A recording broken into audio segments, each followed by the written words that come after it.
Hello, I'm Krista McAllister, and welcome to Cerius Leadership. Whether you are growing your business, growing your career, or possibly both, thank you for listening. Today, I am excited to welcome Kevin Popovich. And Kevin, you're recognized as an expert in strategy, creativity, communications, and I know you help teams and organizations really unlock their potential to create new ideas that solve real problems. One of my favorite topics. So I've been looking forward to our discussion today. Welcome. Thank you, Kristen. Happy to be here. And we find that whether we are in our business lives, our personal lives, it seems as though we have more problems than solutions. And we just get caught up in this endless cycle of solving the problem. And we're just chasing that problem. It almost feels like on a hamster wheel. Yeah, I think a lot of people are working very diligently. There's a lot of committed professionals that are on teams that have a lot on the line, including their careers at times. So I know that they're motivated, but it's always interesting to find out why they can't solve the problems that they're trying to address. And I think that'll be the basis of what we get to chat about today. I'm excited. One of the number one things that I see in job descriptions, and whether it's an entry level position or at the executive level, at the bottom of the job description is must be a problem solver. Why do you think that is so prominent in every single job description out there? We need people just come in and solve problems in our company. I think it's because every company has problems at whatever level that you're looking for. But I also believe that every one of them can be solved with a good idea. And I think therein lies the opportunity we're going to talk about today. So rather than starting with must be a good problem solver, maybe must be creative and innovative to figure out are we solving the right problem, or how do we just get rid of the problems to begin with? Well, I think that's the point. Must be able to identify the right problem to solve is probably the skill that I'd like to see in anybody that joins my team at any level. Because there are numerous problems throughout any organization. As dialed in as you are, as lean, as focused, everybody got a problem because things happen and nothing stays the same over time. And so having the ability to identify and then verbalize a problem in a way that others can understand it and is seen as actionable, I think is a great skill for people to have. So you step in, you've worked with any number of organizations to Mhm. help them kind of put a framework for problem solving rather than Mhm. chasing the problem. And I think of that a game that you see maybe on the sidewalk in New York City where there's a walnut under one cup and they're switching it around and you're just chasing it, trying to figure out where, where is that problem today in the organization. So when you're stepping in, what is usually happening in the organization where they say, I time out? Yeah, usually when I get brought in, Kristen, it's after leadership and teams have tried to solve problems and they're like, hey, we're not getting anywhere. We got to bring somebody in, right? So I'm third party, outside objective. I got brought into a room of a bunch of people and everybody starts sharing their problem. And it's interesting because the room is full of problems, but problems are a problem in and of themselves. Problems tend to be a group of words that includes some information from a perspective and doesn't necessarily include a solution, or more importantly, any potential metrics that a solution may have to address in order to be a viable solution. So, the first thing that I found that needs to happen is people need to be heard. I find that until somebody feels that they are being heard, they are not prepared to listen to anybody else. So, I listen and I listen to the words that they give me, and I bring my meaning to those words. That's how that conversation starts. And then we start to give them feedback on those words. And sometimes we don't agree on those words. And that's what we refer to as creative or constructive conflict. There's going to be a little this in there. And quite honestly, I might poke the bear just a little bit because I need everybody to get it out about it. If we are going to move forward as a team and actually make progress on these problems, plural, then we need to figure out all of those problems. I need everybody to get that emotion out so that they feel that they have been heard. And then we can start seeing how many problems do we really have. I love it. And when you're going through that process, I know that having a third party objective individual is certainly helpful. What are some good examples or some stories that you just weren't expecting? Because we do expect people to, the automatic thing is to be on defensive, because if that's Mhm. the culture, if that's how everything has worked until that point, that's what we're accustomed to. How do you get them to drop the defensive and say, you can share in a safe place here. I may not agree with you, Mhm. but this is safe. Agreed. And a lot of these things that we'll talk about are culture specific or, unique to each organization. Things work different at different places. So I need to learn about those cultures very quickly, understand the power dynamics or lack thereof, and some of the historical, i.e., how did we get here today? It's helpful to understand whose butt's on the line, dates, dollar amounts, right? Impending doom, because some of these problems need to be addressed before others, and others are contingent or dependent upon it, right? Got to do A before B can happen from a process standpoint. So coming into the room and learning about where they are and where they want to be gives me a bit of um, an understanding of that landscape in a way where I can help guide them because my job is really facilitator, right? A lot of times people think like, oh, what's this guy got to come in and tell us that we don't already know?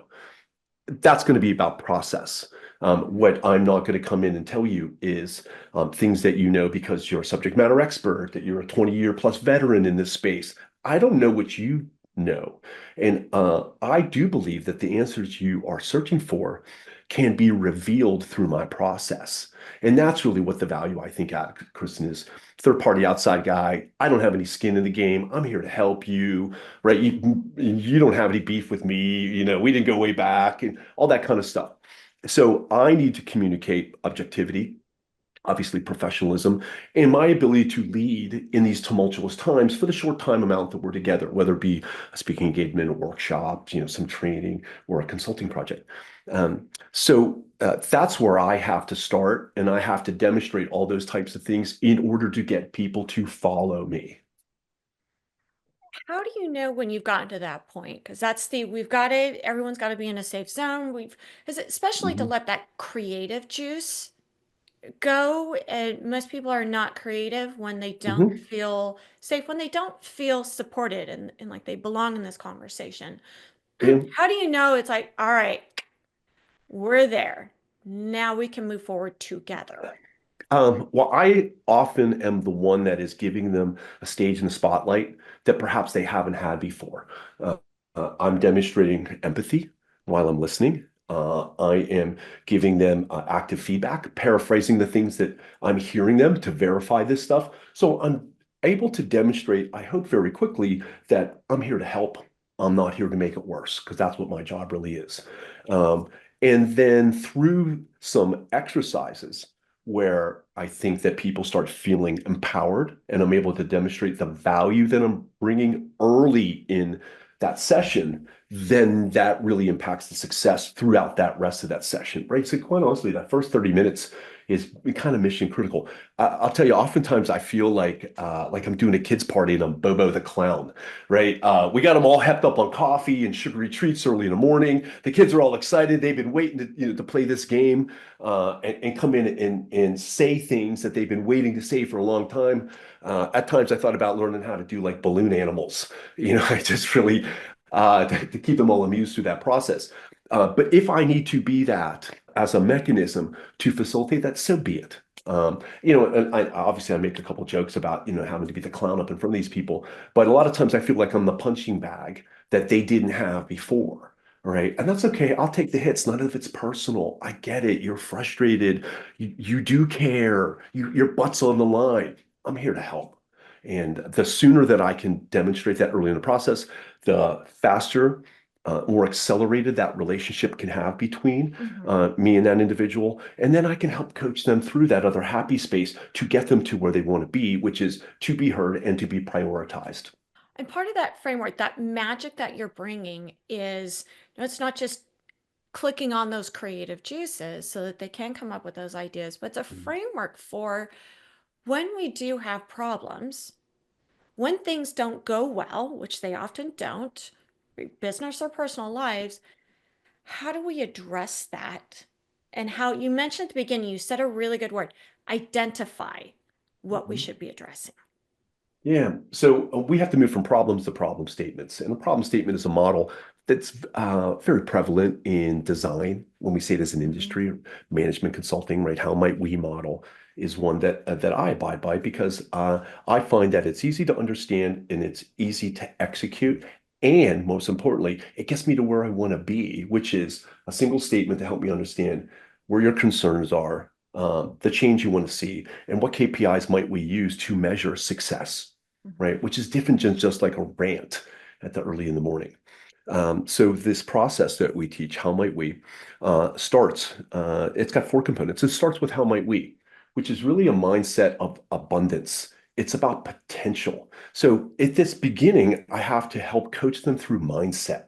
They need to suspend judgment when you're coming to trying to solve a problem because nobody wants to work with a person that's going to be like, it's never going to work. We're all going to die. They'll never approve that. Like, that's not fun for anybody to be a part of that. So you have to suspend judgment. You have to challenge the knowledge that you have. Many of our executives, Kristen, have spent their entire career being experts on stuff, and they're very proud about that knowledge base. Well, you know what? That education you had 30 years ago, we teach different stuff today.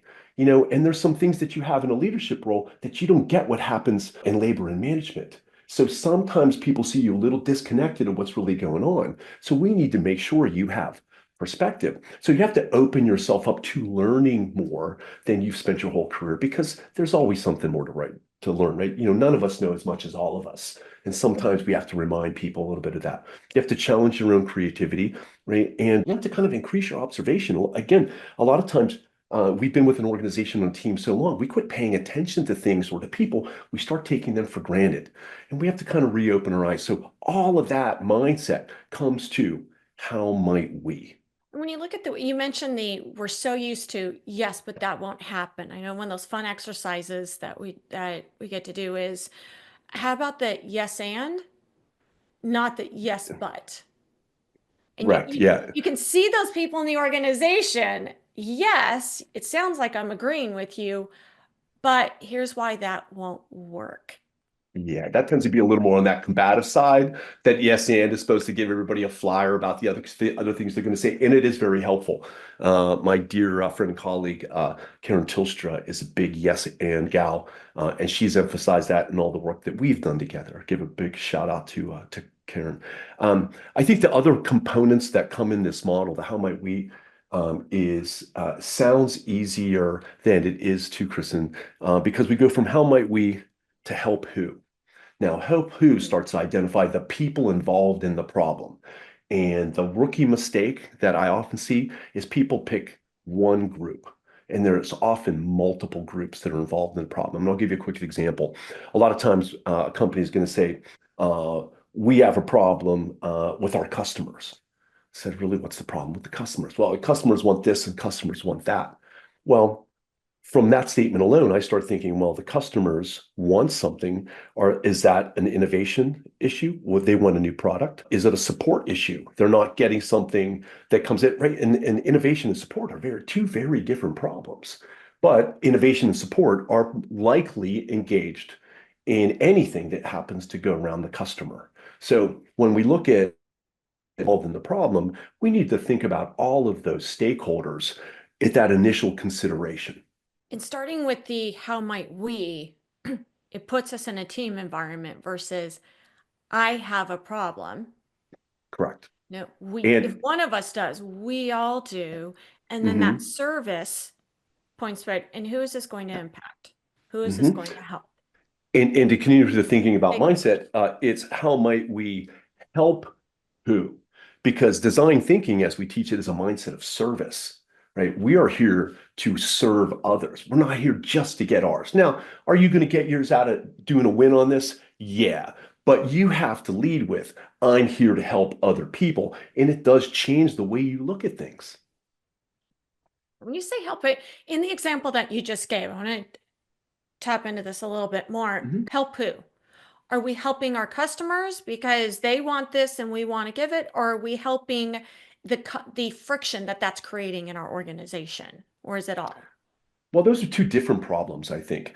And that's what we often discover when we start talking about helping who. So, as much as we might start with trying to help the customer and know that innovation and support is engaged, that may splinter off into two other problems around how do we innovate products that customers want on an ongoing basis, and how do we prepare support to support the products that innovation is coming out, particularly on early and innovative products, which tend to require more support by customers. It's probably one of that you feel like you're chasing the tail that we see in organizations is we get called into we've got our customers are asking for these products, we need to deliver them, we deliver it, they're not buying it. Well, is it because the price point isn't right, anything, or is it maybe we shouldn't just do everything that the customer asks and it's how we're marketing our service delivery, or we can do that, but now we just crushed operations and service delivery because they can't deliver on these 5 separate solutions at one time and all the customizations that come with it. So solving that one problem just created 5 more. Yeah, and that is often a byproduct, but it's really more that it's discovered more. It's not that it has created more. Those are just things you just hadn't really thought about before. So as you're walking through the how might we help who, what would be the next step? Do what? Now we want to start talking about the change that we want to see. For instance, in going back to our moving example, how might we help customers better identify solutions? It's different than try our product for the first time. So again, we need to localize the change that we want to see and verbalize that in a way where it makes sense to all of us. I hear that. And all of a sudden, I think, okay, so we're identifying what's the outcome that we want. What's the solution? What's the who we're helping? What are they actually looking to achieve? That's a very different mindset. And that's where we move into that last component, right? To achieve which goals. Now, when I include KPIs, key performance indicators, in a problem statement, I like to include multiple KPIs, and there's a reason for it because I could just say, how might we help customers identify the better solutions in order to uh, increase sales? And that's obviously a KPI that most organizations are concerned about. But I could say increase sales and impact customer satisfaction, Mm-hmm. right? So then those are two different things. So not only I want to increase the revenue that my company has, but I also want customers to feel better about doing business with us. And then you can add a third on. And I tend to look for two or three because I want to make sure that it is impacting those things that it needs to be. And if I can demonstrate to my other stakeholders, i.e., customers, innovation, and sales, that there's something in it for all three of them, then all three of them are engaged in trying to solve my problem because that's the what's in it for me. I love it. It goes back to the in walking through that framework and answering those questions, I can see you very simple broke down what problem were we trying to solve in that problem statement. I can see going through that exercise, what we thought we were solving for at the beginning. We had a very engaging discussion to then get to a consensus on what are we actually solving for. So you're emphasizing, are we solving the right problem? What are some common mistakes that you see going through the phase to kind of be aware of or to avoid frustrations in the process? Well, I think a lot of teams put a lot of effort into getting a problem statement or problem statements identified. And they'll put a lot of effort into prioritizing them because you cannot solve all your problems at the same time. Again, for the reasons we spoke about at the beginning, some of them are conditional, some of them may have a season around them, a number of different reasons why this one's got to go before this one, got to go before this one. The thing that I see a lot of companies not doing is modifying the language in a way that resonates with the stakeholders to problem statement. And I'll give you another example. On our moving example, we've talked about innovation, customers, and support. Okay. We can't talk to customers in the same way, our external customers, as we would talk to our internal innovation team. Language is different, tone is different, the things we talk about is different. So if I have a problem statement up on the top and I have three different stakeholders, I can modify that language in a way that stays true to my problem statement, but shares